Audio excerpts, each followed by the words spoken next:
Destination 2 came out in the year 2003 and was directed by David R. Ellis. The movie is, of course, a sequel follow-up to Final Destination, which came out in the year 2001. Now, that movie wasn't necessarily a critical success. However, it was a huge financial success at the global box office, where it raked in over $112 million on just a $22 million budget. And with that kind of a financial return in Hollywood, of course, they're going to greenlight a sequel. And so just 2 short years later, we received Final Destination 2. Now, this movie followed a similar pattern to the first film, where it wasn't necessarily a critical success. As of the recording of this video, it currently sits at a 54% on Rotten Tomatoes. However, it was once again a financial success, where it raked in over $90 million on a $26 million budget. And so today, I'm going to continue on with my Final Destination review series, where I will be reviewing each and every one of the Final Destination films individually, leading up to Final Destination 6, which comes out in May of 2025. So with that said, if you want my thoughts on the first film in the franchise, well, I've already put up a review for that on my channel. I'd love for you guys to check it out.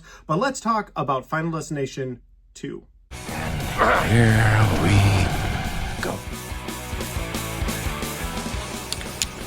That is one big pile of shit. No, I shot him. Bullets in the fall killed him. So Final Destination 2 follows the blueprint from the first film to an extent. I would say that there's some things that they try to tweak, some things they try to change to give you a fresh experience, and I appreciated that.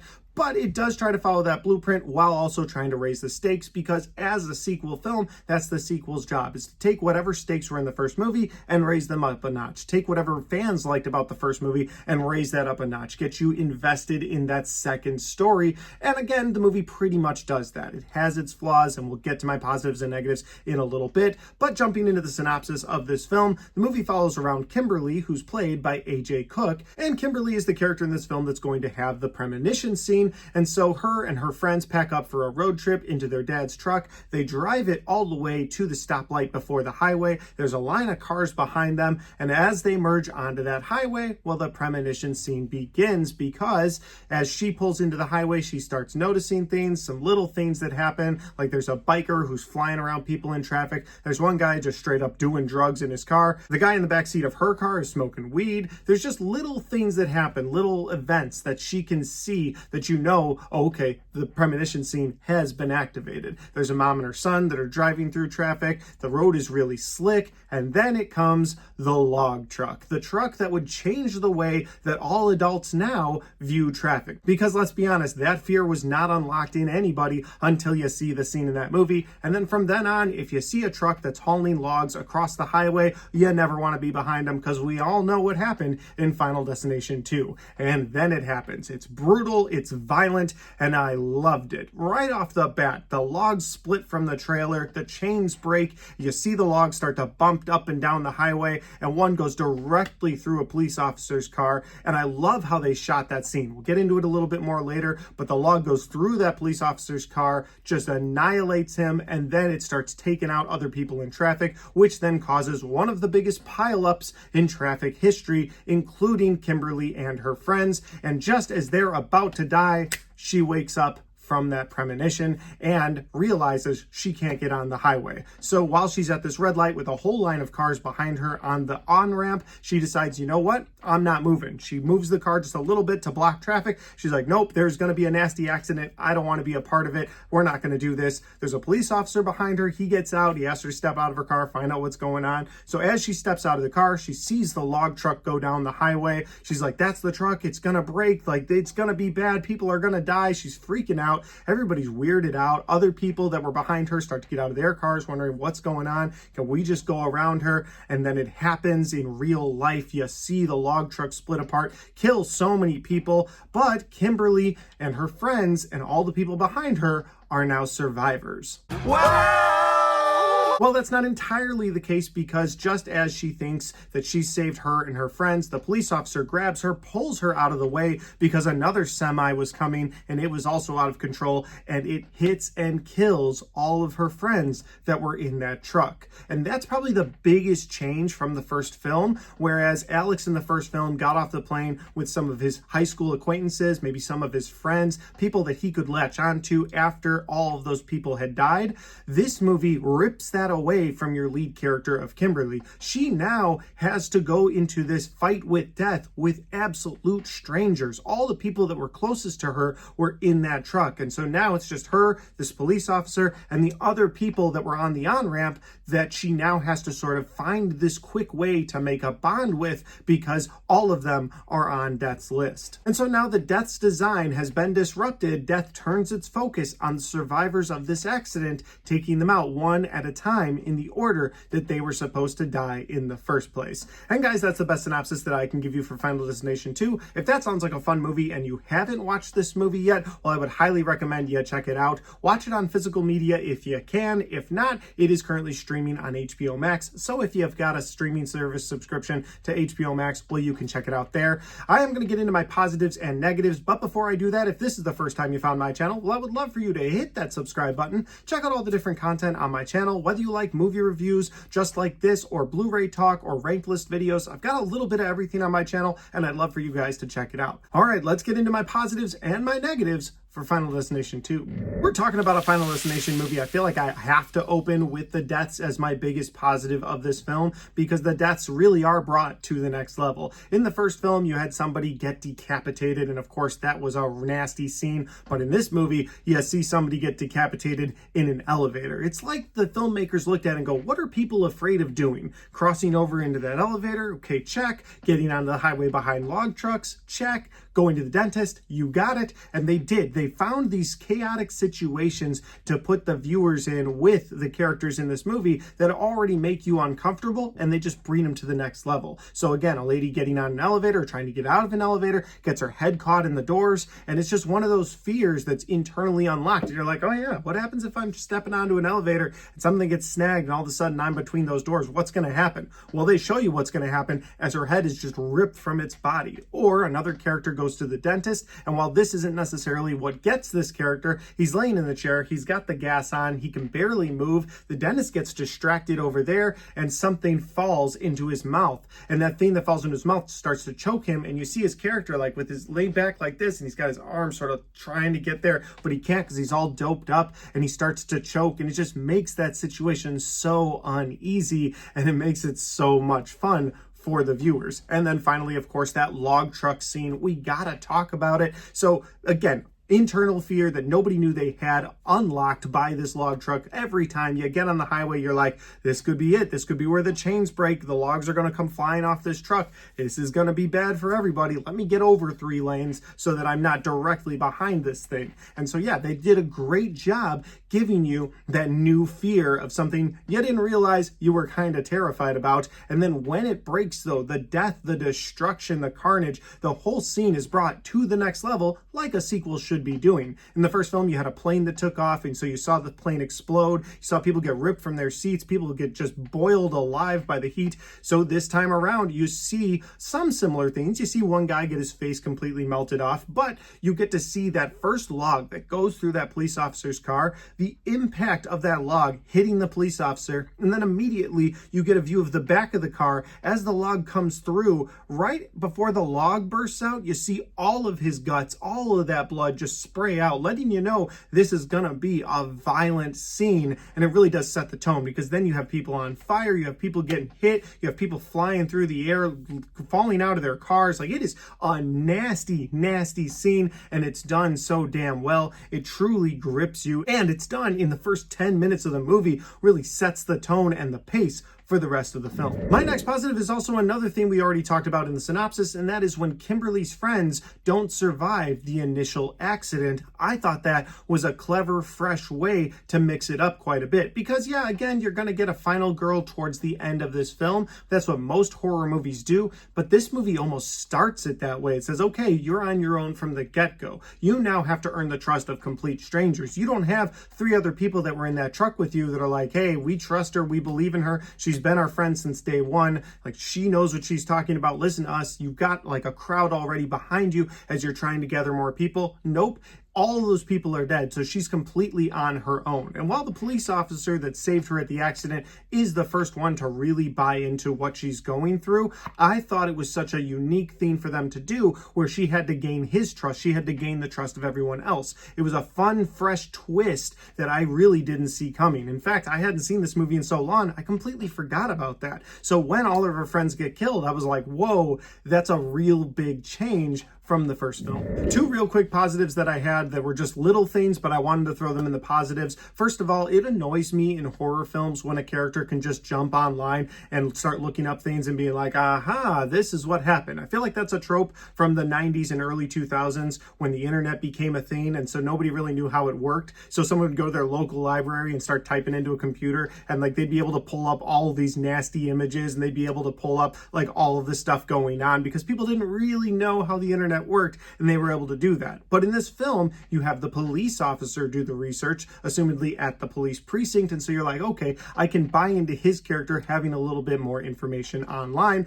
I can buy into him getting access to some of these stories that maybe the public wasn't completely aware about, and so I liked that. I liked that they gave the police officer the job of looking things up because I bought into that a little bit more. And the other little thing that I wanted to talk about in my positives was the way they introduced this movie. So before the big accident, they sort of catch the viewers up on what's been going on, and they do it in a great way where they have a TV show that's airing where you have a character talking about, hey, 1 year ago today you had these events happen on this flight, and so now you know the time frame. You also get the details about those survivors from the end of the movie. Did they make it? At first they make it seem like all of them died. Alex was hit just randomly by a brick in the air, and so he's not in the movie at all. However, Clear, while she's presumed dead, has actually been locking herself away in a padded cell to stay away from death, and it's worked out for her in the past year. And I just like that, how they set it up. They didn't have to go into the complete explanation of the first film. They just found a quick way to catch viewers up real fast if it had been the 2 years since you had seen the movie, and then you were right into that premonition scene. I really liked how they set it up,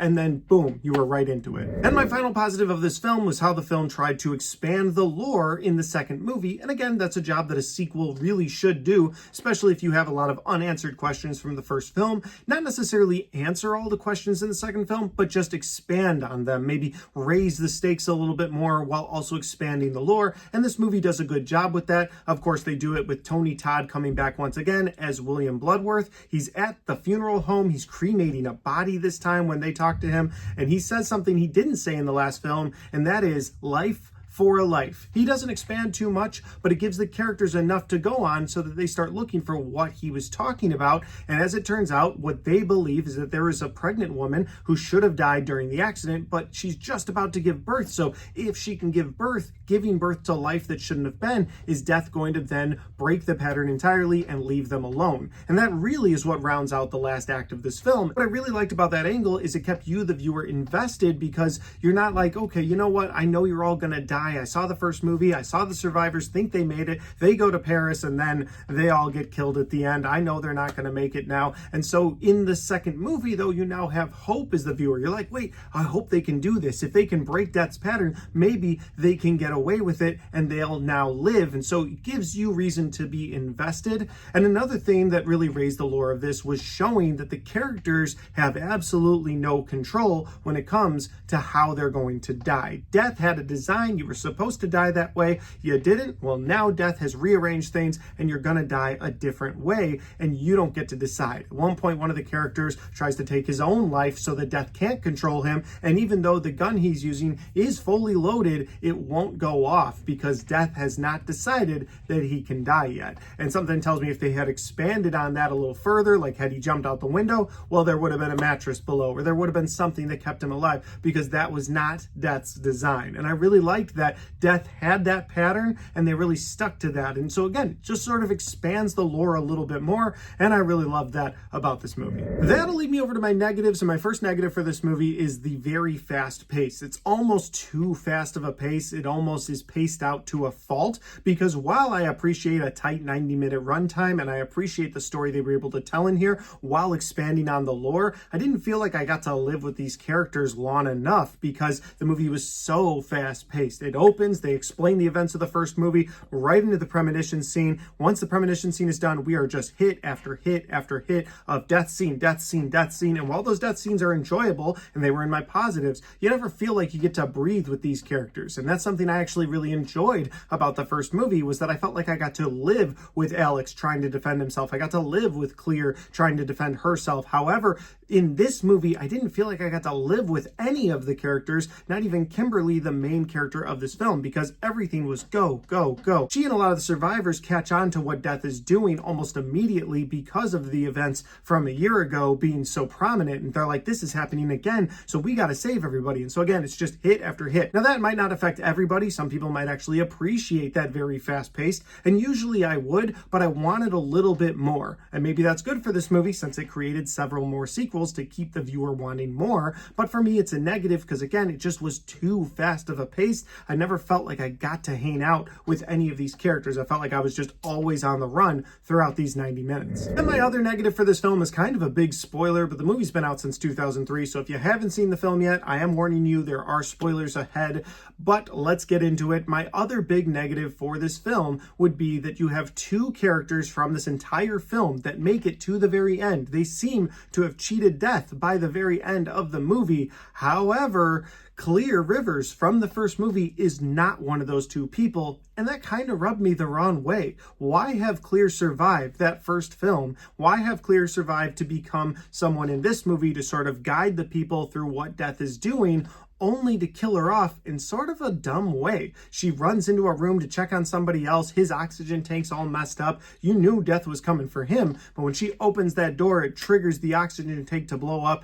and she just gets blown away, and she's dead, and you're just like, well, wait a minute, why'd you waste my time with her in this movie if she wasn't going to make it to the end? If she wasn't going to be the ultimate final girl of the Final Destination series, why bring her back at all? I feel like the characters could have pieced together what they needed to piece together without her. I mean, maybe you could make the case, well, how were they going to get introduced to Tony Todd's character? I feel like there could have been another organic way they could have run into William Bloodworth. They didn't necessarily have to have Clear to go do that. And so it just kind of irritated me that they brought back Clear Rivers. You're like, okay, she's going to be a prominent piece of this puzzle. And she's just about as damn confused as everybody else throughout this film until the end when she opens the door and just gets killed. And you're like, well, that was kind of an unceremonious way to die. I feel like Death did a twofer there. But I suppose there's a case to be made with that's the same character that tried to take his life earlier in the film. And the reason Death wouldn't let him take his own life is because it was setting him up to die alongside of Clear. So it's a negative because I don't really understand why they brought her back just to kill her off in just a quick way.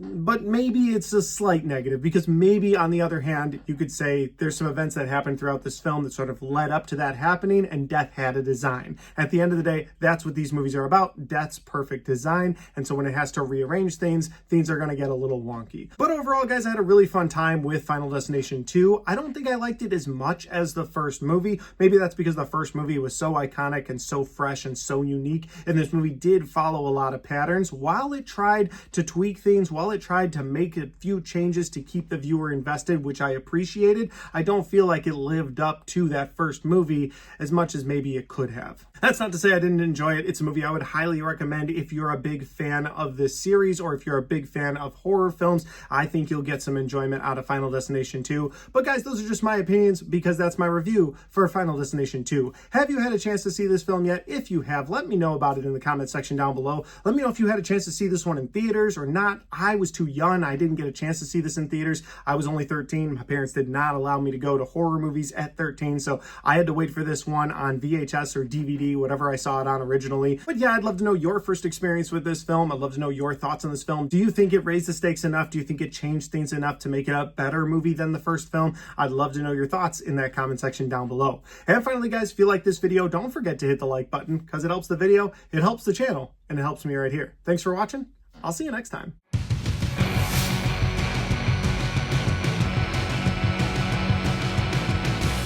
All right, guys, we got to the end of my Final Destination 2 review. Hope you guys enjoyed this. I will continue to put out Final Destination reviews leading up to the Final Destination 6 film that comes out in May of 2025. And of course, there I'll be putting together a ranked list video where I rank all of the Final Destination films from worst to best. Really looking forward to doing that. But in the meantime, if you want to check out any of the other content on my channel, well, I've got my Final Destination review playlist right there. Especially if I put this out in the future, there'll be more reviews to check out right there. And then I've got all of my horror movie reviews right there.